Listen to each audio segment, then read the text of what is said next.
சரவண பொய்கையின் புனித நீரில் தெய்வீக ஒளி பரவியது. அந்த ஒளியில் பிறந்த முருகனை 6 கார்த்திகை பெண்கள் மகிழ்ச்சியுடன் தங்கள் கரங்களில் எடுத்தனர். அவர்களின் முகங்களில் ஆனந்தம் பொங்கியது.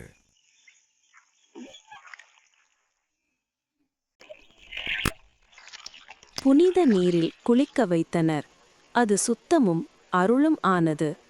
பின்னர் அழகிய ஆடைகளை அணிவித்து தெய்வீக அழகை வெளிப்படுத்தினர்.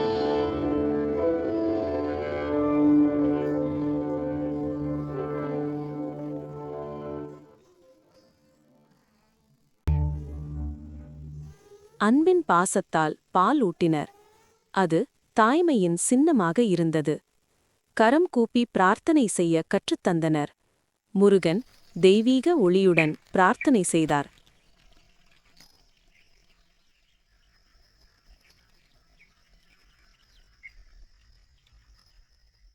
இறுதியில் இனிய சொற்களை கற்றுத்தந்து அன்பின் வழியில் அவனை வழிநடத்தினர்.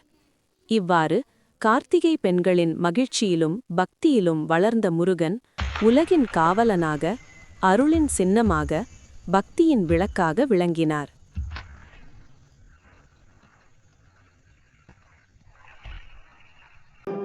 நிலே பிறந்து மதலையெனவே தவழ்ந்து அழகு பெறவே நடந்து இளைஞனாய் அருமழலையே மிகுந்து குதலை மொழியே புகன்று அதிவிதவதாய் வளர்ந்து 16ஆய் விளங்கினார். இவ்வாறு முருகன் குழந்தையிலிருந்து தவழ்ந்து நடந்து இளைஞனாக, பின்னர் 16ஆம் வயதில் தெய்வீக ஞானம், சக்தி, அருள் அனைத்தையும் தாங்கிய உலகக் காவலனாக வளர்ந்தார்.